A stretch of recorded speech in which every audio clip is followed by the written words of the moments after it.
Assalamualaikum warahmatullahi wabarakatuh.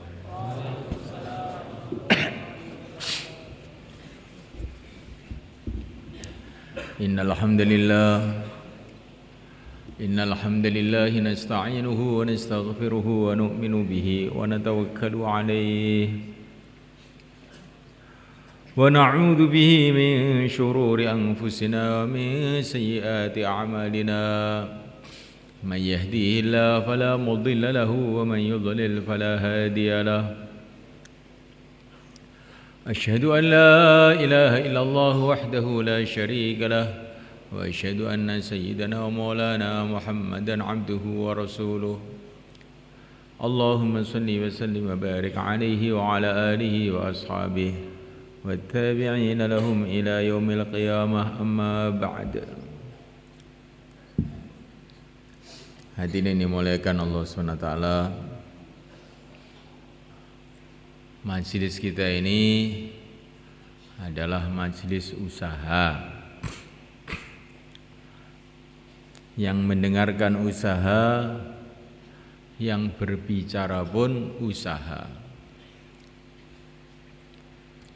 Usaha perkara yang sangat penting dalam kehidupan seluruh umat manusia. Siapa saja, di mana saja, yaitu usaha hidayah. Hidayah ini adalah satu petunjuk, satu cahaya dari Allah Subhanahu wa taala. Yang bila hidayah ini masuk di dalam hati, maka manusia itu akan kenal kepada Allah SWT. Dia akan faham bahwa yang berkuasa di alam semesta ini hanya Allah. Manusia tidak berkuasa, yang menciptakan manusialah yang berkuasa. Negara-negara tidak berkuasa, rakyat juga tidak berkuasa. Yang berkuasa adalah yang menciptakan negara-negara, yang menciptakan rakyat, Allah Subhanahu wa taala. Manusia ini betul-betul tidak bisa apa-apa. Manusia ini tidak ada apa-apanya. Manusia ini tidak ada kalau tidak diadakan oleh Allah. Manusia ini tidak hidup kalau tidak dihidupkan oleh Allah. Manusia ini tidak bisa berpikir kalau dia tidak dikasih fikir oleh Allah. Manusia ini tidak bisa melihat kalau tidak dikasih penglihatan oleh Allah. Manusia betul-betul sangat berhajat kepada Allah dalam setiap waktu, dalam setiap detik. Kalau satu detik saja manusia tidak ditolong oleh Allah, maka manusia ini akan musnah. Kalau satu detik saja otak manusia tidak ditolong oleh Allah, maka dia akan menjadi gila. Satu detik saja tidak datang pertolongan Allah kepada telinga, maka telinga itu akan tuli. Satu detik saja tidak datang pertolongan Allah kepada jantung kita, jantung kita akan mandek. Satu detik saja tidak datang pertolongan Allah kepada keluarga kita, keluarga kita akan berantakan. Satu detik saja tidak datang pertolongan Allah kepada istri kita, nggak tahu jadinya. Bisa-bisa lari ke Korea, nggak bisa dicari lagi. Satu detik saja tidak datang pertolongan Allah kepada anak kita, maka anak kita akan teler di pinggir jalan. Satu detik saja tidak datang pertolongan Allah di sawah kita, nggak akan panen. Sudah panen tidak datang pertolongan Allah, nanti panennya tidak akan bermanfaat. Dimakan jadi penyakit, dikasihkan anak jadi nakal, dikasihkan istri jadi rewel kalau tidak ditolong oleh Allah SWT. Ini kalau hidayah masuk dalam hati orang itu paham begitu. Kalau hidayah belum masuk, perasaannya yang kuasa itu manusia, yang kuasa ini, yang kuasa itu, yang kuasa ini, yang kuasa itu. Sehingga kita ini hidup dalam kebingungan. Tapi kalau hidayah masuk dalam hati, oh, yang berkuasa cuma Allah. La ilaha illallah. Setiap saat ingat kepada Allah. Kalau orang itu belum dapat hidayat, maka dia akan berpikir, bagaimana mungkin orang kok disuruh ingat terus sama Allah itu bagaimana? Apa ya bisa? Tapi kalau sudah hidayah masuk dalam hati, pikiran itu berubah. Orang kok disuruh lupa kepada Allah itu apa ya bisa? Wong tiap detik berhajat kepada Allah. Tiap waktu dilihat oleh Allah, didengar oleh Allah. Makan dari rizki Allah. Minum dari minuman yang Allah ciptakan. Tinggal di bumi Allah, di bawah kolong langit Allah. Kok suruh lupa kepada Allah itu apa ya bisa? Ini kalau hidayah masuk. Kalau hidayah belum masuk, orang kok suruh ingat terus sama Allah apa ya bisa? Nah, oh wali ya. Nah, ini hidayah tidak masuk. Kalau hidayah itu masuk di dalam hati semula kan, maka tidak ada yang lebih menggembirakan melebihi mengamalkan perintah Allah, dan tidak ada yang lebih menyusahkan melebihi maksiat kepada Allah. Orang itu kalau sudah dapat hidayat merasa bahwa maksiat itu lebih bahaya dari segala racun, lebih berbahaya dari segala yang berbahaya, karena ini bisa mendatangkan murka Allah. Dan kalau hidayah itu masuk dalam hati, orang akan punya keyakinan mengamalkan perintah Allah itulah yang paling menguntungkan, paling menyelamatkan, paling membahagiakan. Itu kalau hidayah masuk di dalam hati.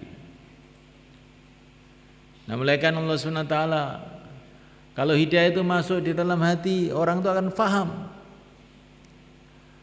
Allah Maha Kuasa, Allah betul-betul Maha Agung, tidak bisa dibayangkan oleh otak manusia. Bagaimana otak yang 1 liter bisa membayangkan Tuhan pencipta alam semesta ini, yang telah menciptakan alam semesta ini dengan kun, jadilah maka jadi. Bentuknya alam ini saja kita ini tidak bisa menggambarkan. Bentuknya alam semesta ini apa bunder, apa persegi 4, apa persegi panjang, batasnya di mana, otak kita nggak sampai. Apalagi kok batasnya alam, jumlahnya alam semesta ini kita ini membayangkan saja nggak bisa. Berapa jumlahnya bulan? 1, itu yang kamu tahu, banyak yang sana itu. Nah, berapa jumlahnya bintang-bintang yang ada di langit? Nggak ada yang tahu.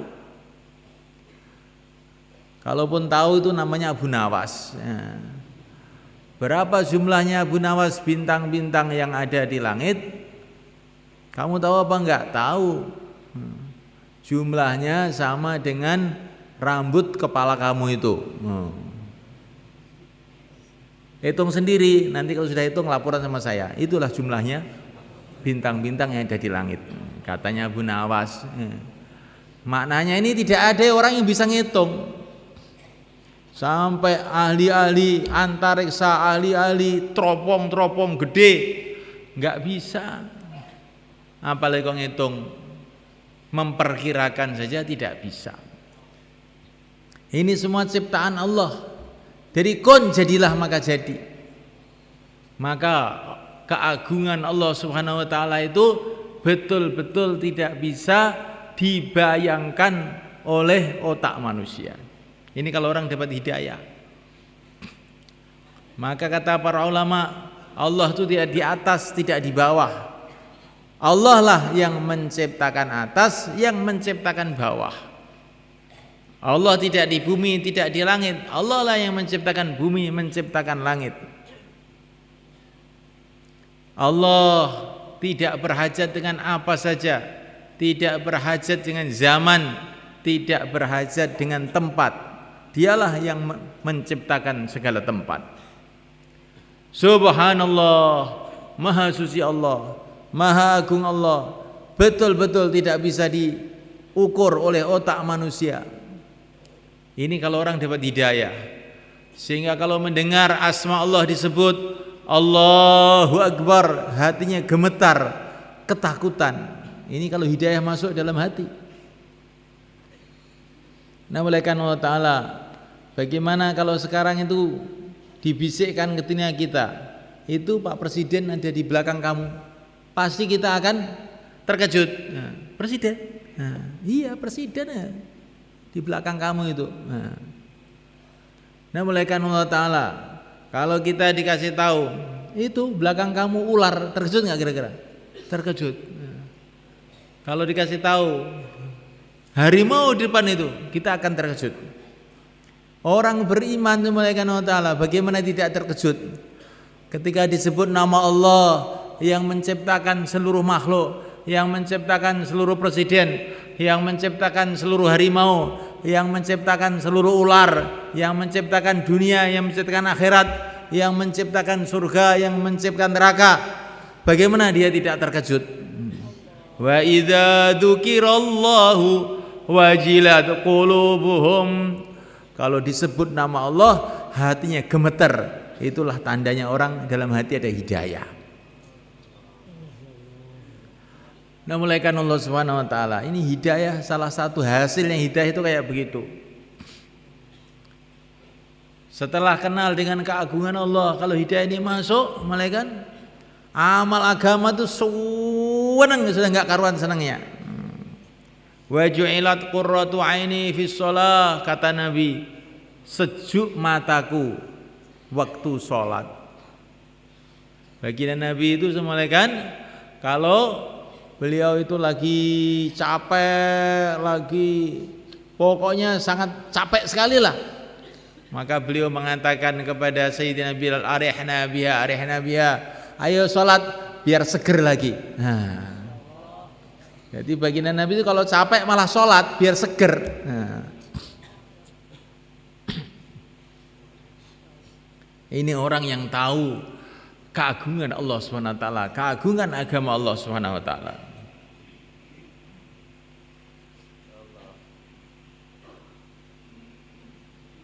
Alhamdulillah ya. Saya sedang mencari siapa yang ngantuk. Ini kalau ngantuk itu kok kelihatannya bahaya sekali. Kalau orang diajak bicara agama ngantuk, ini kelihatannya sangat bahaya. Betul, bahaya. Kalau direnung itu bahaya. Kalau dianggap tidak bahaya, biasa, itu karena nggak mikir yang betul-betul. Kalau kamu pikir betul-betul, bahaya betul kan. Nah, mulaikan Allah Ta'ala ya, kalau saya ini bicara mengenai raja-raja, presiden-presiden, pejabat-pejabat yang ada di sini, terus kemudian kamu tidak menghiraukan sama sekali, apa kira-kira marah nggak itu pejabat-pejabat yang datang itu, kira-kira tersinggung nggak kan? Kira-kira ya akan tersinggung, padahal itu pejabat cuma manusia aja yang 5 tahun pensiun. Ini kita renungi kan. Jadi kalau sudah bicara agama itu kayak para sahabat itu juga kayak kita, kadang-kadang main-main, naik kuda, lempar-lemparan semangka, biasa, guyonan juga kadang-kadang. Tapi kalau sudah urusan agama datang, matanya melotot semua, merah semua, nggak ingat apa-apa lagi. Nah, ini para sahabat sebenarnya. Sayyidah Aisyah radhiyallahu taala mengatakan, baginda Nabi itu masya Allah sangat sayang sama istrinya, tapi kalau sudah mendengar adzan dikumandangkan seolah-olah tidak kenal. Seolah-olah tidak kenal. Aw kama qalat. Jadi begitu kita kalau sudah urusan agama, ini ada orang namanya Bishr al-Hafi. Itu dulunya itu preman mereka. Bishr al-Hafi itu asalnya preman. Dia sedang duduk di warung gitu, ngobrol sana ngobrol sini dengan teman-temannya. Tiba-tiba ada orang lewat, jauh lah ini, dulu nih. Ke masjid. Ini panggilan Allah datang, hayya 'alas shalah, ke masjid, katanya orang tadi. Maka Bishr al-Hafi ini terkejut, panggilan Allah katanya dia. Saking terkejutnya itu sampai lupa, nggak pakai serandal, lari ke masjid. Langsung jadi wali. Gara-gara tergopoh-gopoh, ada orang mengatakan panggilan Allah ini masjid. Berubah itu asalnya perweman tidak karuan, jadi wali tidak karuan. Nah, maka nanti kalau di tashkil itu begitu. Cepat, insyaallah kan. Jadi bukan masalah bicara ini, tapi sikap kita ini bagaimana? Kalau sikap kita kepada Allah ini betul-betul mengagungkan, Allah akan memberikan kepada kita hal-hal yang agung,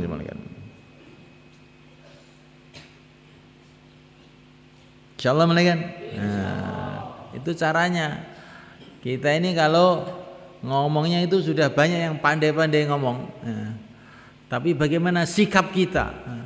Sikap kita kepada Allah, sikap kita kepada Rasulullah, sikap kita mengenai negeri akhirat, sikap kita mengenai agama Allah, sejauh mana kita mengagungkan perkara-perkara ini, sejauh itu pula derajat kita di sisi Allah Subhanahu wa taala. Nah, mulaikan Allah Subhanahu wa taala. Ini tadi cerita mengenai usaha hidayat. Bagaimana usaha hidayat itu? Innal huda hudallah. Hidayah itu adalah milik Allah semua. Yang bisa memberikan hidayah itu hanya Allah.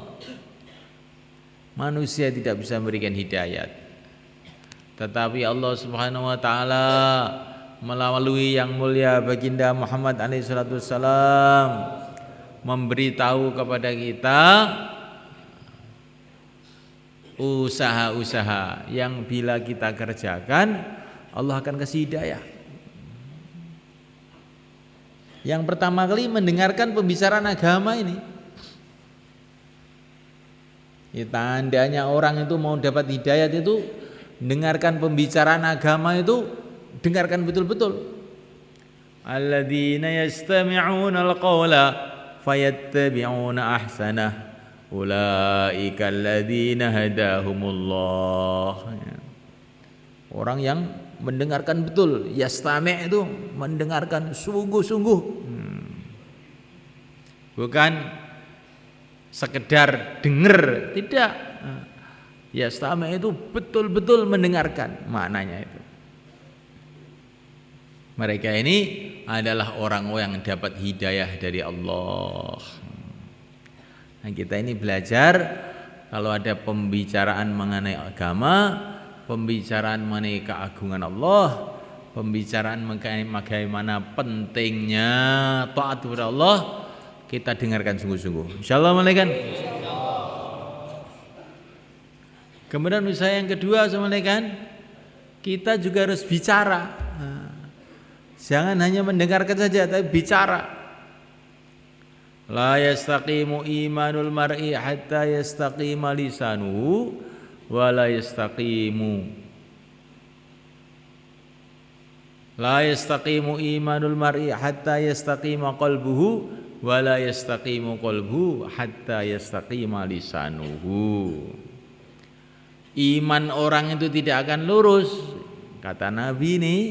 Iman orang tidak akan lurus sebelum hatinya lurus, dan hati tidak akan lurus sebelum lesannya lurus.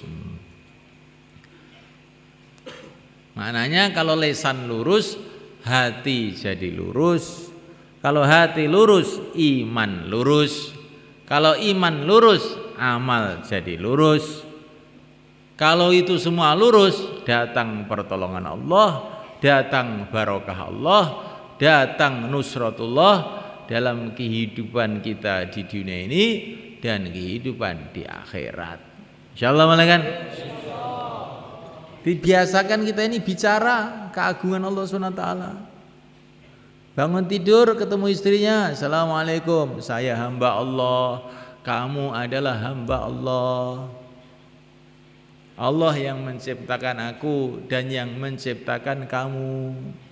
Kita tinggal di bumi Allah, di bawah kolong langit Allah, makan rizki dari Allah, minum minuman dari Allah.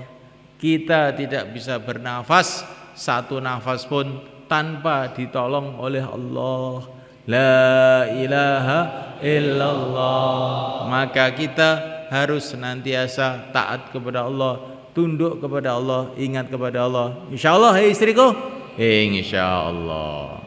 Ketemu anaknya, ayah kamu hamba Allah, kamu pun hamba Allah, semua manusia hamba Allah, semua binatang hamba Allah, tinggal di bumi Allah, sebentar lagi akan pergi ke akhirat untuk masuk surga bagi orang yang taat kepada Allah, atau masuk neraka bagi orang yang tidak taat kepada Allah.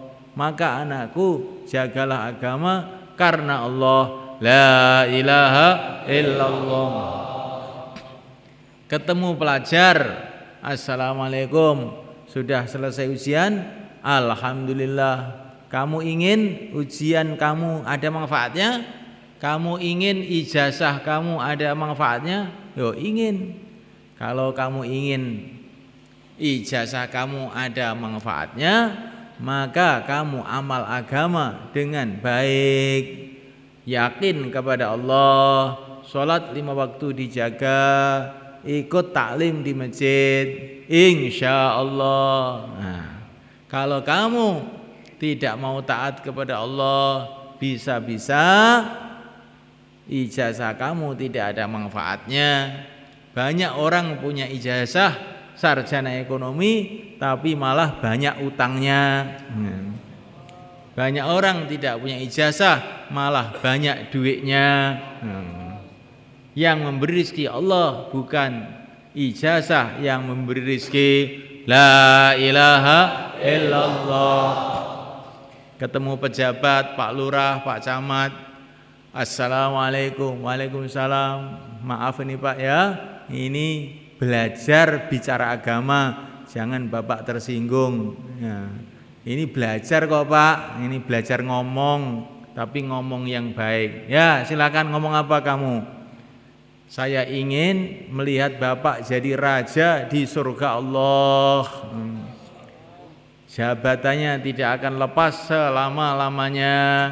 Maka Bapak ikut bareng-bareng program di masjid bersama teman-teman masjid. Bagaimana Pak? Insyaallah. Ketemu petani, Assalamualaikum warahmatullahi. Pak, ingin enggak sawahnya selamat panen, terus rizkinya barokah, anaknya baik-baik, istrinya taat, pergi ke Mekah, ke Madinah. Nah, mau apa enggak Pak? Mau. Maka dari itu Bapak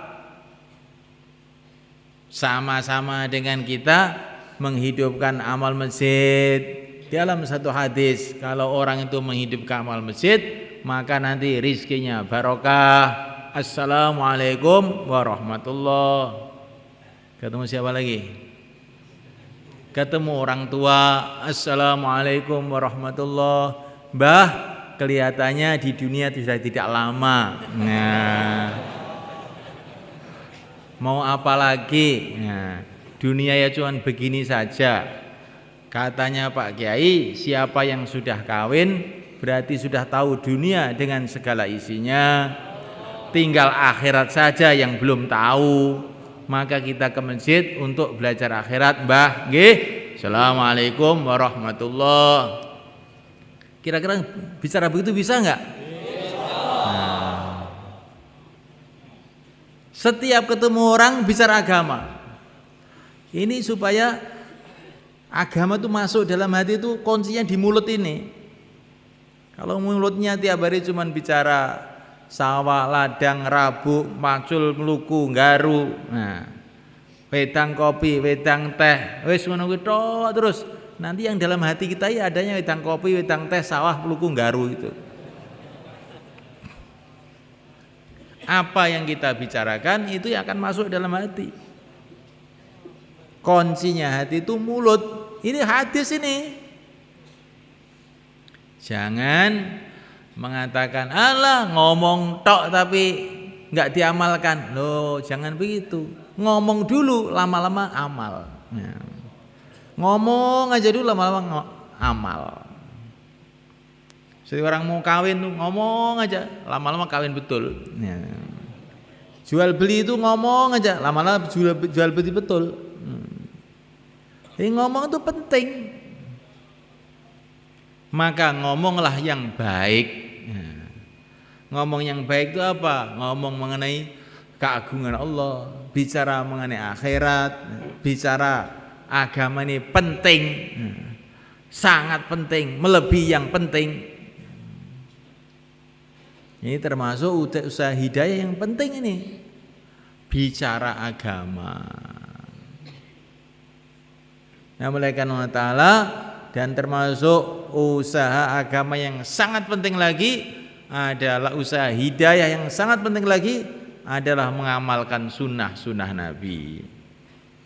Semua amalan yang sesuai dengan arahan Nabi maka itu akan mendatangkan hidayah. Apa saja ikut arahan Nabi? Arahan Nabi itu siapa yang tahu? Yang tahu adalah para sahabat. Arahan sahabat itu siapa yang tahu? Itulah para ulama-ulama yang ahlinya. Jadi supaya kita bisa ikut Nabi harus dekat dengan para ulama, dekat dengan kehidupan para sahabat. Ya. Orang ini semulaikan Allah Ta'ala, walaupun dia diajari ilmu pertanian, tapi kalau di sekitar dia ini tidak ada sawah, nggak ada ladang, pahamnya sedikit nanti. Tapi orang nggak pernah sekolah pertanian, tiap hari diajak ke sawah, diajak macul, nanti pahamnya mengenai pertanian banyak. Begitu juga semulaikan, kalau hidup kita ini dalam suasana bukan suasana kehidupan para sahabat, suasana kehidupan lalai, maka kita ini paham agama dikit gitu aja. Tapi kalau hidup kita ini dalam suasana kehidupan sahabat, suasana dakwah, suasana ilmu, suasana ibadah, suasana kasih sayang satu sama lain, dimulai dari masjid-masjid kita, rumah-rumah kita, maka kita nanti akan mudah memahami dan merasakan barokahnya agama itu. Jadi suasana ini penting. Maka malam Jumat itu kita duduk di sini bicara agama, kita malam hari tahajud, tidur semua pakai adab, tidur semua pakai sunnah Nabi semua, nggak bicara dunia. Kalau bisa, kalau sudah ke masjid, HP-nya dimatikan klek, enggak dibuka-buka lagi. Untuk apa? Untuk membuat suasana para sahabat. Karena para sahabat dulu enggak ada yang pakai HP, enggak ada. Ada sahabat pakai HP? Allah memberi sahabat HP 10 truk juga bisa. Allah Maha Kuasa yang menciptakan segala-galanya. Tapi para sahabat tidak dikasih HP, menunjukkan HP itu tidak baik. Betul nggak semalakan? Itu pikirannya orang iman tuh begitu semalakan. Oh itu kan dulu zaman onta ya belum ada HP. Ya. Belum ada HP, tapi Allah kan ada. Allah bisa memberikan itu semuanya. Dulu zaman belum ada pesawat terbang, belum ada ini. Tapi Rasulullah naik ke langit ya Allah kuasa menaikkan Rasulullah ke langit Isra Mi'raj. Allah kuasa segala-galanya. Maka kita masjid kita ini kita bikin suasana sahabat. Insyaallah kan?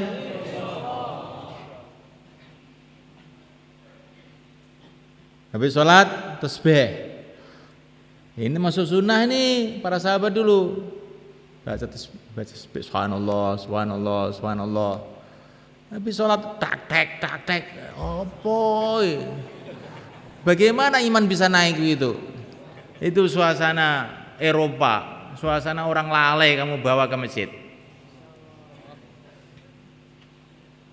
Ini tidak mengharamkan lah sebenarnya kan, tapi itu sangat tidak baik bagi orang yang ingin imannya itu meningkat.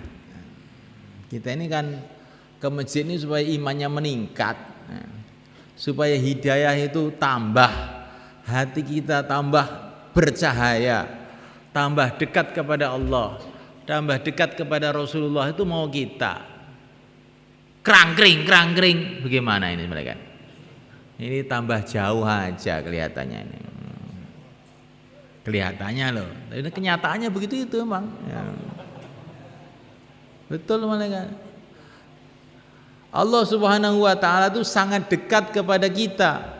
Wa idza salaka ibadi anni fa inni qarib. Allah itu sangat dekat dengan kita. Tapi yang membuat jauh itu apa? Kita ini lalai kepada Allah. Termasuk yang bikin lalai ya radio, koran, televisi, majalah, HP, ngobrol dan sebagainya itu yang bikin lalai. Jadi Allah itu sangat dekat, tapi karena kita ini lalai jadinya terasa jauh. Maka apa saja yang membuat kita lalai kita tinggalkan. Insyaallah kan? Minimalnya setiap di masjid lah, minimalnya. Kalau di masjid pun kita juga lalai juga. Bagaimana amal masjid kita bawa keluar masjid? Jangan amal luar masjid kita bawa ke masjid. Habis sholat di masjid, la ilaha illallah wahdahu la syarikalah, lahul mulku wa lahul hamdu wa huwa ala kulli syai'in qadir. Ini habis sholat. Terus ini amalan dibawa ke pasar. Masuk pasar, la ilaha illallah wahdahu la syarikalah, lahul mulku wa lahul hamdu wa huwa ala kulli syai'in qadir. Maka ditulis 1 juta kebaikan waktu itu. Karena amal masjid dibawa ke pasar. Jangan amal pasar dibawa ke masjid. Ngomong dunia, ngomong ngalor ngidul dibawa ke masjid. Kalau amalan pasar dibawa ke masjid itu masih agak lumayan.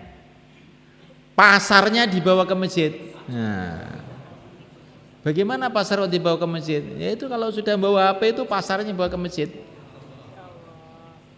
Wong di sini bisa jual beli, bisa apa-apa.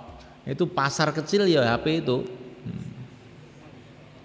Ini kok bayan kok menjelek-jelekan HP itu bagaimana? Nah, ini bukan menjelek-jelekan. Nah, ini ngomong apa adanya aja. Yang bicara dengan yang mendengarkan kan sama saja sebenarnya kan. Kita ini ingin selamat. Bagaimana hidup itu tambah hari tambah dekat pada Allah, sholat tambah khusyuk, zikir tambah nikmat, dakwah tambah tenanan. Ya. Nah ini maka hal-hal yang bikin kita ini kurang tenanan, kurang sungguh-sungguh, itu kita tinggalkan bertahap-tahap. Minimal malam Jumat ini. Insyaallah kan? Nanti malam Jumat tinggalkan, tiap 2,5 jam ditinggalkan, urusan-urusan yang membuat hati kita kotor kita tinggalkan. Tiap 3 hari kita tinggalkan, waktu keluar 40 hari kita tinggalkan. Lama-lama hidup kita ini 24 jam taat pada Allah, tunduk pada Allah, ingat pada Allah. Itulah kehidupan para nabi, kehidupan para wali semuanya kan. Insyaallah kan? Masya Allah, itu kita yang nikmat betul. Itu perkara-perkara begitu semuanya kan, seperti penyakit gatal semuanya kan. Penyakit gatal itu kalau digaruk-garuk, dikukuri, malah enak. Nah, tapi kalau terus lama-lama bonyok. Nah, begitulah kelalaian ini rasanya awal-awalnya seperti enak, tapi lama-lama hati kita jadi keras, hati kita nggak akan bisa jadi tenang. Sholat nggak tenang, zikir nggak tenang, nah, kenikmatan hidup itu akan hilang. Tapi dengan kita mujahadah, justru kenikmatan hidup akan kita rasakan. Sayyidina Ali mengatakan, kalau orang mengamalkan agama, itu Allah akan berikan kenikmatan hidup. Makan jadi rasanya lezat, minum jadi lezat, tidur jadi lezat. Tapi kalau orang itu tidak mau amal agama, Allah akan cabut kenikmatan hidup.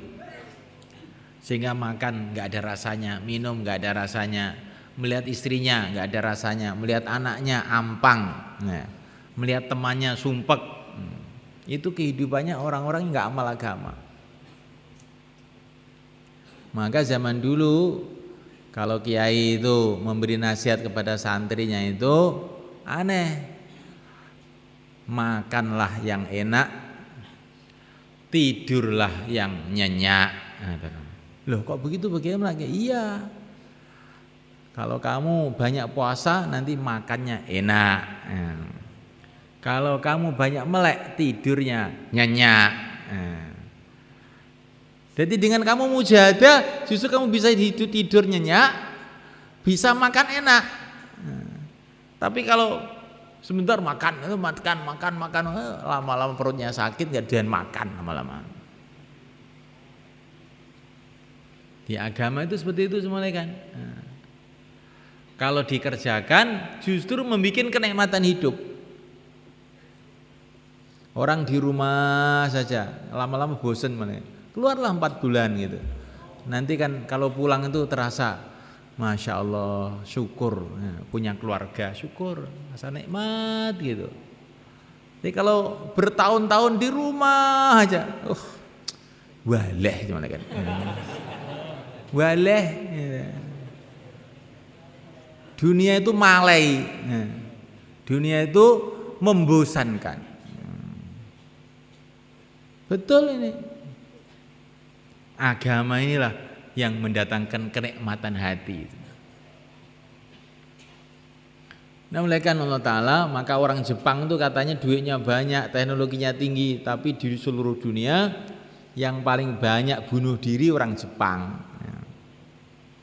Saya pernah dapat cerita dari Karkun Jepang itu, di DPR-nya Jepang itu pernah ada pembicaraan. Ini kok orang Jepang ini kok pada bunuh diri di mana-mana, beribu-ribu orang.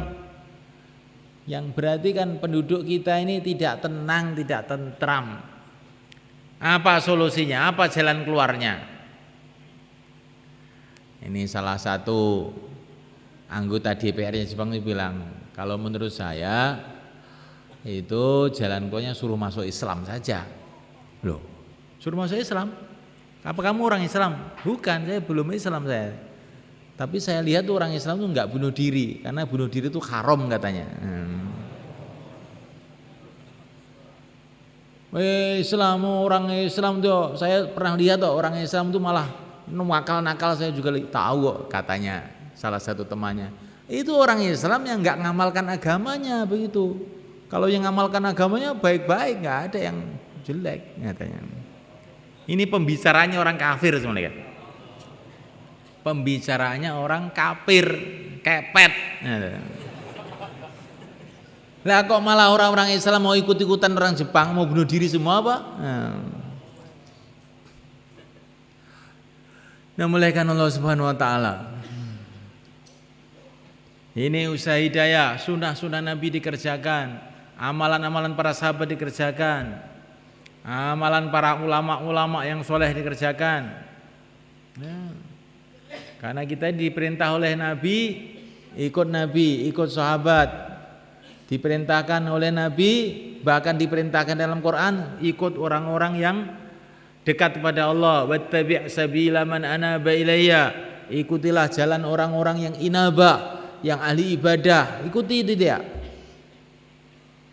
Quran ini. Nah, maka jangan kita ikut-ikutan kehidupan orang yang tidak beragama, kehidupan orang kafir, kehidupan orang lalai. Nah, nanti kita ini kalau jadi lalai malah celaka semuanya.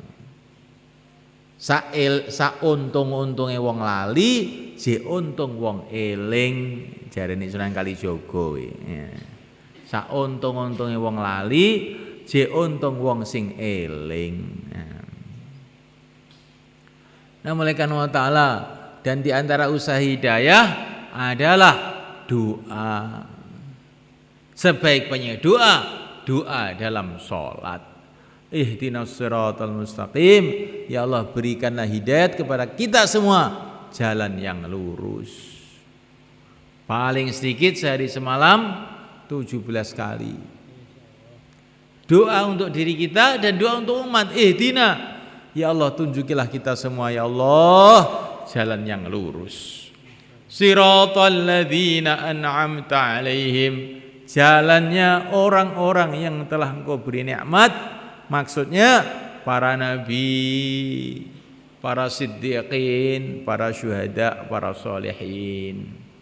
Para nabi. Jadi kita ini doa tiap sholat supaya hidup kita itu mengikuti jalan hidupnya para nabi. Di antara ciri khas kehidupan para nabi, tiap hari mikir umat. Tiap saat mikir umat, ummati. Wasiddiqin, jalannya orang-orang siddiqin, orang-orang yang betul-betul mantap imannya itu. Seperti Sayyidina Abu Bakar As-Siddiq radhiyallahu ta'ala anhu. Bukan iman tapi oglek-oglek, bingungan. Ada masa sedikit sudah bingung. Ini bukan siddiq namanya. Kalau siddiq itu mantap, enggak pernah bingung-bingung lagi. Wasyuhada, orang-orang syahid siap mati untuk berjuang. Wassalihin, orang-orang soleh. Orang-orang soleh itu bagaimana? Orang yang seluruh kehidupannya mengikuti aturan dan orang soleh. Aturan agama. Pertanyaannya mengikuti aturan agama. Perdagangannya tidak riba, mengikuti aturan agama. Keluarganya mengikuti aturan agama. Semua ikut aturan agama, namanya orang soleh. Ini doa hidayah. Jadi seumpama kita ini sholat tuh kita rasakan betul. Ya Allah, ihdinas siratal mustaqim. Ya Allah tunjukkan kami jalan yang lurus, jalannya para nabi. Insya Allah habis sholat tuh dakwahnya meningkat. Habis sholat amalannya akan meningkat. Maka itulah dikatakan innas sholata tanha 'anil fahsya'i wal munkar. Sholat itu akan menjauhkan kita dari yang jelek-jelek semuanya. Cuman masalah kita sekarang ini sholat itu lalai. Qad qamatis shalah. Apa lagi? Ngerti-ngerti salam, orang ngerti rekaate, orang ngerti wacane. Maka bagaimana sholat seperti ini akan merubah kehidupan kita? Ihdinas siratal mustaqim, betul kita rasakan kehidupan para nabi, para rasul, kehidupan Rasulullah, kehidupan para sahabat, kehidupan para wali-wali Allah. Ya Allah, tolonglah saya, berikanlah hidayah saya sehingga saya itu hidup mengikuti jalan hidup mereka ya Allah. Nah, dalam hati begitu, jangan bahasa Indonesia, enggak boleh. Ya. Dalam sholat tuh rasakan begitu. Ihdinas siratal mustaqim. Nanti dalam sholat sunnah diulang-ulang sampai terasa. Ihdinas siratal mustaqim. Ihdinas siratal mustaqim. 1000 kali. Sampai terasa. Kadang-kadang Rasulullah SAW itu dalam sholat sunnah satu ayat itu diulang-ulang berkali-kali. Kadang-kadang sampai semalam suntuk. In tu'adzibhum fa innahum ibaduk wa in taghfir lahum fa innaka antal azizul hakim. Diulang-ulang dalam sholat Nabi itu sampai semalam suntuk soalnya. Sambil nangis. Nah kita harus begitu. Nanti malam tahajud, ihdinas siratal mustaqim. ihdinas siratal mustaqim, ihdinas siratal mustaqim, siratal ladzina an'amta 'alaihim ghairil maghdubi 'alaihim waladdallin. Ihdinas siratal mustaqim, ihdinas siratal mustaqim. Diulang-ulang sampai terasa. Kalau belum terasa jangan berhenti. Nanti lama-lama terus terasa terus. Tapi kalau kita ini biasa lalai, ya jadi ndablek terus. Wong tanah sudah kulino ndablek, akhirnya ya terus ndablek terus. 60 tahun kita sholat nggak pernah ingat. Ngerti ini? Cuman waktu niat tok usolli wa dhuhri Allahu akbar. Itu tok kelingane. Ngerti-ngerti salam, ngerti-ngerti salam. Nah, ini semulaikan Allah Ta'ala kita latih kita. Ini doa yang terbesar. Ini doa yang terbesar. Yaitu doa hidayah. Doa yang lain-lain juga bagus kita ucapkan. Tapi doa yang terbesar ini jangan sampai kita lupa atau lalai. Innallaha la yaqbalu du'a min qalbin ghafil. Dalam satu hadis dikatakan Allah tidak akan menerima doa dari hati yang lalai. Hati yang lalai doanya enggak makbul. Nah, mulaikan Allah Ta'ala dan diantara asbab hidayah yang penting semulaikan adalah taklim. Karena taklim itu berarti kita ini dinasihati oleh langsung pencipta alam semesta, dinasihati oleh Nabi, dinasihati oleh para sahabat, dinasihati oleh para ulama. Maka taklim ini perlu kita baca di rumah kita, di masjid kita, insyaallah mulaikan. Dan diantara asbab hidayah yang penting semulaikan adalah zikrullah wa yahdi ilaihi man anab alladzina amanu wa tatma'innu qulubuhum li dzikrillah ala bi dzikrillah tatma'innul qulub. Allah akan memberikan hidayah kepada orang ahli zikir, kan. Zikir penting. Dimulai zikir pagi petang. Habis subuh itu istighfar 100, astagfirullah, astagfirullah. Salawat 100, Allahumma salli wa sallim ala sayyidina Muhammad 100. Ini zikir yang diajarkan saya lihat sini untuk semua orang yang mau mikir dakwah ini. Ini kalau orang itu istiqomah zikir ini, insya Allah dia akan mudah istiqomah dakwah. Ini amalnya saya lihat semua kan. Nah, ada hadisnya semua sebetulnya, tapi saya lihat yang menguatkan itu. Terus tasbihat. Tasbihat itu dibaca subhanallah, alhamdulillah, wala ilaha illallah, Allahu akbar. Bagus. Kalau terlalu panjang dibaca satu-satu juga boleh. Subhanallah, subhanallah, subhanallah. Maha suci Allah, maha agung Allah, maha hebat Allah, subhanallah, subhanallah. Terus nanti alhamdulillah, alhamdulillah, alhamdulillah. Dengan senang alhamdulillah. Alhamdulillah itu maknanya ya Allah jadikan segala sesuatu baik untuk saya sehingga saya bisa mengucapkan alhamdulillah. Alhamdulillah itu doa komplit itu sebetulnya. Ya Allah jadikan segala sesuatu baik untuk saya sehingga saya bisa mengucapkan alhamdulillah. Begitu kata para ulama. Maka Nabi mengatakan alhamdulillah sebaik-baiknya doa. Allahu akbar 100. La ilaha illallah, la ilaha illallah 100. La haula wala quwata illa billah 100. Namaikan Allah Ta'ala. Orang itu kalau lemes-lemes, lagi loyo, ibadah loyo, apa-apa loyo, 2,5 jam loyo, itu obatnya adalah perbanyak la haula wala quwata illa billah. Ini tahu tuh jadi ringan. Diceritakan dalam satu riwayat, malaikat-malaikat yang bagian mikul aras itu gedena enggak karu-karuan malaikat. 7 petala langit, 7 petala bumi dibandingkan aras itu kecil gitu malaikat. Suruh mikul oleh malaikat 8. Ya, 4, malaikat 4. Nanti pada hari kiamat 8. Suruh mikul malaikat 4. Maka malaikat itu Masya Allah sekian besarnya suruh mikul, bagaimana mikulnya? Maka Allah berfirman, baca la haula wala quwata illa billah, la haula wala quwata illa billah. Diangkat, loh kok enteng? Nah, kok enteng? Nah. Orang kalau banyak baca la haula, maka mengamalkan perintah Allah itu jadi enteng. Insyaallah malaikat. Ini termasuk setrum gede ini malaikat ini. Zikir pagi petang itu jangan dibiarkan ditinggalkan. Itu belum cukup, nanti malam hari jam 3 malam perbanyak lagi istighfarnya, selawatnya, tasbihannya diulang-ulang 1000 kali, 1000 kali, 1000 kali. Nanti insya Allah rohani kita akan meningkat, akan meningkat. Karena ini orang yang ahli zikir itu orang hidup yang bisa gerak, yang bisanya kan orang hidup, kalau orang mati nggak bisa. Kalau orang itu nggak ahli zikir, akhirnya orang mati lemes, gak kuat apa-apa dan mudah terpengaruh. Jadi jenazah itu kan orang mati dipikul kemana-mana ya diem aja. Nah orang itu kalau nggak ahli zikir begitu ikut-ikutan.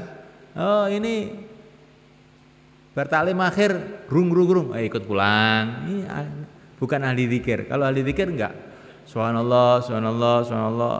Elu-elunan. Ini yang mulai, melak mulai. Ini yang warung, melak nang warung. Ini yang turu, melak turu. Ini yang melek, turu terus.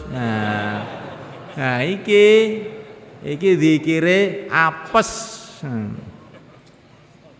Zikire apes insyaallah Bang Nah, ini ku zikire dikuat nih. Paling sithik malam Jumat niki lah. Ini malam Jumat gempung zikir, nangis ning Gusti Allah. Aja oglak-oglek elo-eluan wong kuburan wis sedak kok kaya ngono ki piye. Niki mboten nyeneni lho niki. Niki panjenengan kula nek ngomong ngeten iki, gawan bayi nggih. Sampeyan nek kula ngomong sing kasar, sampeyan mboten sanesu panjenengan ya wis ngono kuwi unine, ben ya wis. Ben nae kuwi panjenengan unine ya ngono kuwi. Nah. Konjenengan dipun muliakan, ini zikrullah itu perkara yang sangat penting muliakan. Tanpa zikrullah kita tidak akan bisa amal dengan sebaik-baiknya. Amal apa saja tanpa zikir bukan amal, itu gerakan-gerakan kosong. Amal apa saja. Kemudian mulaikan wa ta'ala di antara asbab hidayah yang penting adalah akhlak yang baik kepada seluruh umat Islam. Kita mesti punya akhlak yang baik. Karena kalau orang itu akhlaknya baik, doa-doanya diterima oleh Allah. Ini kata Nabi nih. Kalau doa-doanya diterima oleh Allah, akhirnya sukseslah dakwah kita, ngaji kita, ibadah kita jadi sukses. Tapi kalau doa kita nggak diterima bagaimana? Dakwahnya kandas, ngajinya kandas, 10 tahun suruh ngapalkan orang nggak apal-apal. Gitu. Karena apa? Ini akhlaknya buruk. Termasuk akhlak buruk waktu bayan tidur, itu akhlak buruk. Itu katanya orang-orang tua begitu. Kalau katanya orang muda nggak tahu. Ya orang itu kalau akhlaknya buruk, doanya nggak makbul. Kalau nggak makbul nanti apa-apa kandas. Maka kita perbaiki akhlak kita. Insyaallah malaikat. Dan semua ini kita buat ikhlas semata-mata mencari ridho Allah. Karena semua amal tanpa ikhlas nggak akan diterima oleh Allah. Untuk itu semua malaikat, bagaimana supaya ini semua usaha-usaha hidayah ini betul-betul kita kerjakan dengan sungguh-sungguh. Caranya kita keluar 4 bulan. Untuk apa 4 bulan itu? Untuk membicarakan tadi ini dan untuk mengusahakan, mengamalkan. Bukannya dibicarakan tapi di kenyataan dalam kehidupan kita ini. Sehingga hidayah tambah hari tambah besar dalam hati kita, cahaya tambah terang dalam hati kita, sehingga kita di dunia ini para sahabat mulai kan tingkatannya itu diceritakan dalam beberapa riwayat. Para sahabat di dunia seolah-olah melihat akhirat, saudara. Anas radhiyallahu ta'ala anhu, Anas bin Nadir radhiyallahu ta'ala anhu, beliau mengatakan, sungguh aku telah membau-bau surga di dekat gunung Uhud. Jadi di dunia, tapi saking hidayah itu betul-betul besar dalam hati para sahabat itu sehingga di dunia bisa membau baunya surga. Di dunia sudah membau baunya surga. Beribadah seolah-olah melihat kepada Allah yang tidak bisa dibayangkan. Sehingga ibadah begitu nikmat para sahabat itu, sholat semalam-malam suntuk. Puasa itu begitu nikmat, Masya Allah. Dan ini semula kan, kalau kita keluar sekarang, ini besok Sabtu itu sudah Rajab. Rajab itu termasuk bulan yang mulia. Di antara 12 bulan itu termasuk bulan mulia, bulan Rajab. Termasuk Ashhurul Hurum, di mana amalan-amalan akan dilipat gandakan. Terus setelah Rajab kita dapat bulan Sya'ban, Ruwah. Nabi mengatakan amalan-amalan manusia ini akan dilaporkan kepada Allah tiap tahunan, tiap bulan Sya'ban. Jadi amalan kita ini dilaporkan kepada Allah bulan Sya'ban tahunan. Ada laporan harian, pagi petang dilaporkan kepada Allah. Ada laporan 3 harian, hari Kamis sama hari Senin. Maka Kamis ini ada laporan ini. Maka jangan sampai Kamis tidak malam istima, ini dilaporkan nanti. Jangan sampai Senin tidak hadir musyawarah ini. Ini pas laporan nih malaikat. Ini ada hadis sahih malaikat. Dan ada laporan tahunan tiap bulan Sya'ban. Nah, malaikat Allah Ta'ala, sedangkan Allah sudah tahu segalanya, tidak perlu laporan siapa saja. Tetapi para malaikat itu laporan itu supaya kita ini loh hati-hati dalam kehidupan kita ini. Amalan kamu semua dilaporkan. Nah, malaikat Allah Ta'ala, nanti kalau kita keluar sekarang dapat Rajab bulan mulia, dapat Sya'ban bulan mulia, dapat Ramadan bulan mulia, dapat Syawal ini hari raya. Kalau hari raya di rumah, 1 hari raya, di jalan Allah 700.000 hari raya pahalanya. Masya Allah. Jadi ini bulan Rajab ini bulan paling cocok untuk memulai keluar 4 bulan. Bagaimana malaikat? Masya Allah.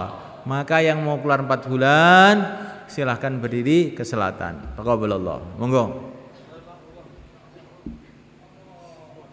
Monggo. Monggo, ngidul. Bismillah. Yang niatnya 40 hari sekarang dirubah jadi 4 bulan insyaallah. Mumpung Rejab, Ruwah, poso, bodo, Masya Allah. Monggo.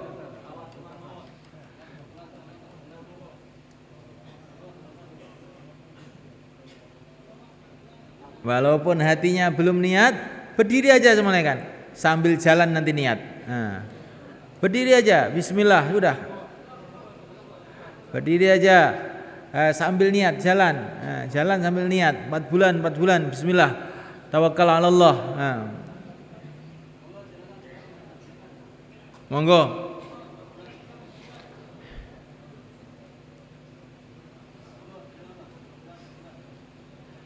Begitu juga yang 40 hari. Taqabbalallah. Bismillah. Kalau 40 hari ini semua aja enggak apa-apa. Bismillah. Monggo. Monggo ndang mangkat saiki mawon mungkin ndang mulai. Monggo. Ndang mangkat saiki mawon. Bismillah. 4 bulan, 40 hari. 4 bulan, 40 hari berdiri.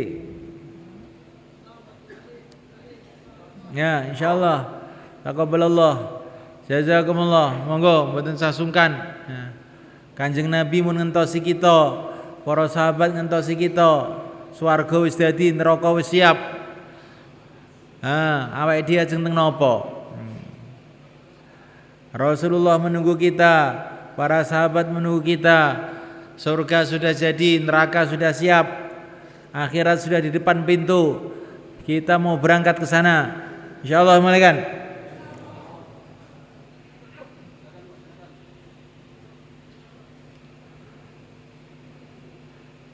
Tambah masa, sisa masa, silakan malaikat. Yang mau keluar besok berapa hari saja silakan berdiri ke selatan. Taqabbalallah. Yang mau keluar besok tambah masa, sisa masa, monggo 4 bulan 40 hari. Berapa hari saja? Monggo, pati. Pelajar. Silakan. Mahasiswa, semua yang mau ke akhirat, kita persiapan semuanya. Insyaallah malikan.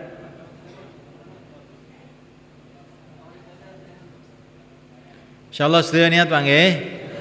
Lajeng mengke tanggal 13 Juni Jur Temboro. Tanggal 22 Juni Istimak Jawa Timur. Pun kantun sampean milih mawon napa 13 Juni napa 22 Juni mangkate. Insyaallah Bang nggih.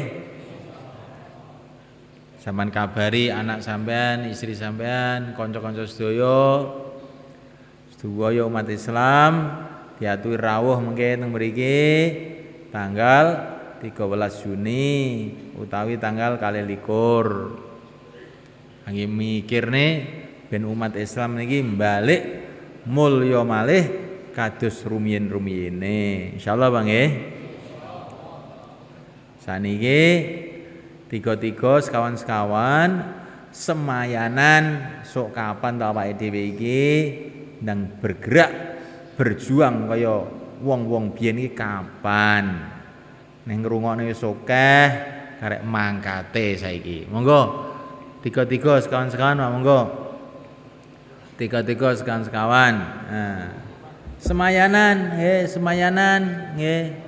Jeng napa nek jeng medal. Monggo.